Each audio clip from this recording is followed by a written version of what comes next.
Hello! Today I will be going over my top 5 rogue decks going into Premium Springfest 2022. The meta currently is very wide open. There's currently the best deck in Nightmare Dolls, and then Granblue probably second, but there are still like 15 decks down the line that are still really solid, and some of them have really good matchups into the top meta.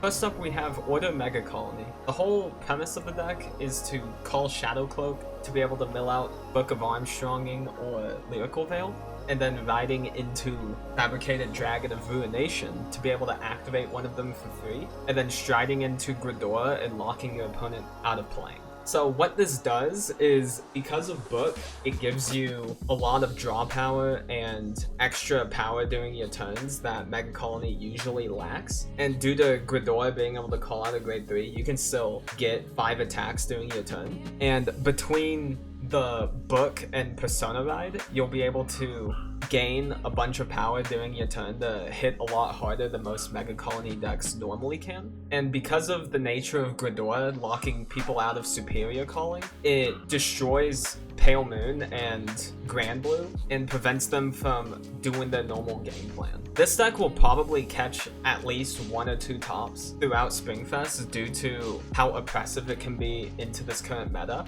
It completely shuts out Nightmare Dolls and Granblue from being able to do the large multi-attack combo plays, while also being able to gain a bunch of card advantage because of the Book and Fabricated Dragon of Ruination.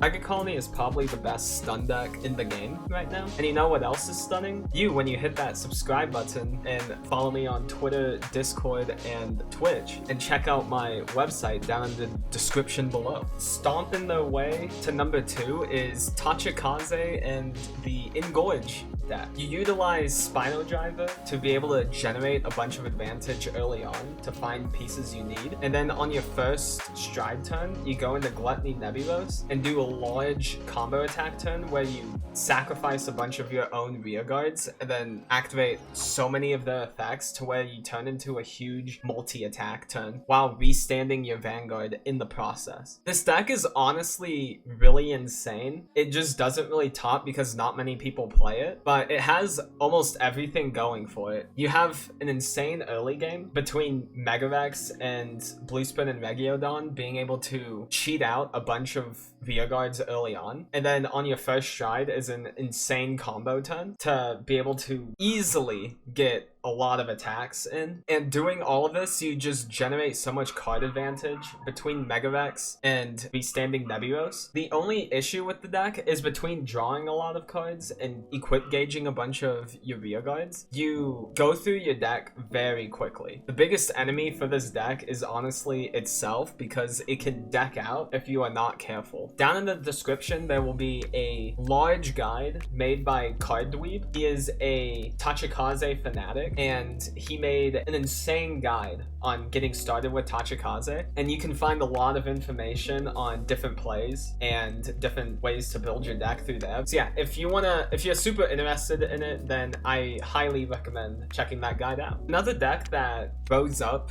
in power during Clan Collection is Magastu Reverse. So Magastu gives you the strongest multi-attack turn you can have with Nubatama during your first stride.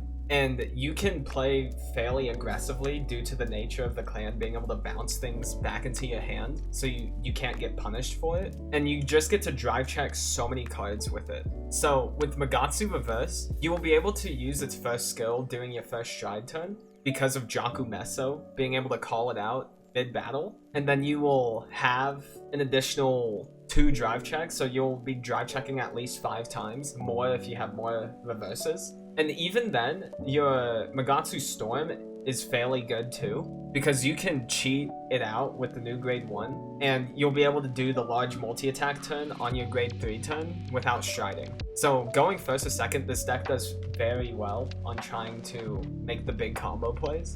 And you just get to see your pieces a lot quicker because you're cycling through cards in your hand through more drive checks with reverse. So you can find the combo of Mizukaze and Shiranri Rene to be able to lock the opponent out of guarding during your turn. And you can cheat this thing out during your Magastu turn also, because of the grade 1 that counts as a grade 3 while your Vanguard's Magastu. So this deck just kind of has everything going for it. It doesn't really have a weak spot, and it doesn't really excel at anything. It's just good at every point in the game. So if you are interested in seeing this deck in action, I plan on streaming myself playing it over on my Twitch channel on Thursday at 1 p.m. MST. So in EST, that'll be 3 p.m. I plan on either playing randoms on CFA or playing with viewers who come by. So if you're interested in seeing that, then hop on by. Next up, we have Thavas. Now, Thavas didn't really get anything new from Clan Collection that does a lot for the deck, but we did finally get Pursuit Assault in English. And with how prevalent Riding Down is, this deck is honestly really good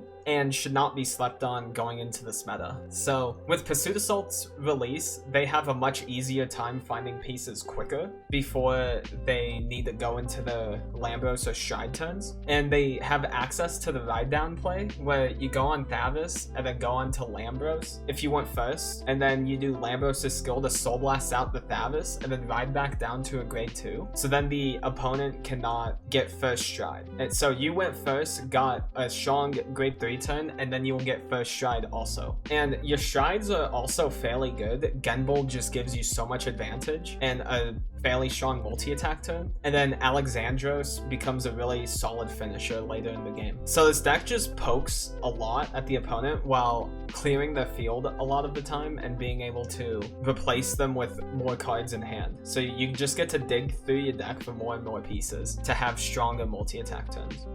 For the last deck in this video is Jewel Knights.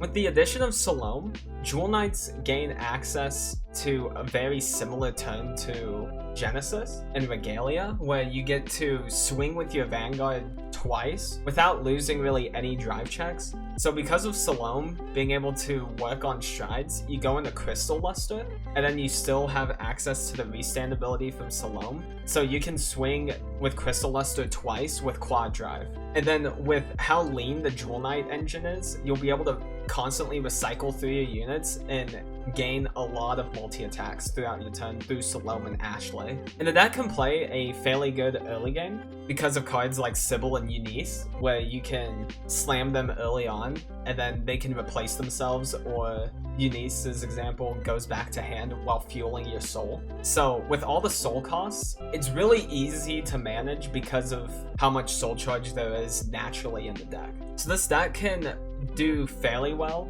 and be very oppressive early on because of the same combo turn that Regalia has. The only thing it's lacking is giving the board resist, but you get to replace your units all the time anyway. That doesn't really matter that much. Thank you all for watching. If you like what I do on this channel, go ahead and hit that subscribe button. On my website, if you want to make guides also for specific decks, then join my Discord and message me on there, and we can get you a guide on there. And other than that, thank you all for watching, and have a good day or goodbye.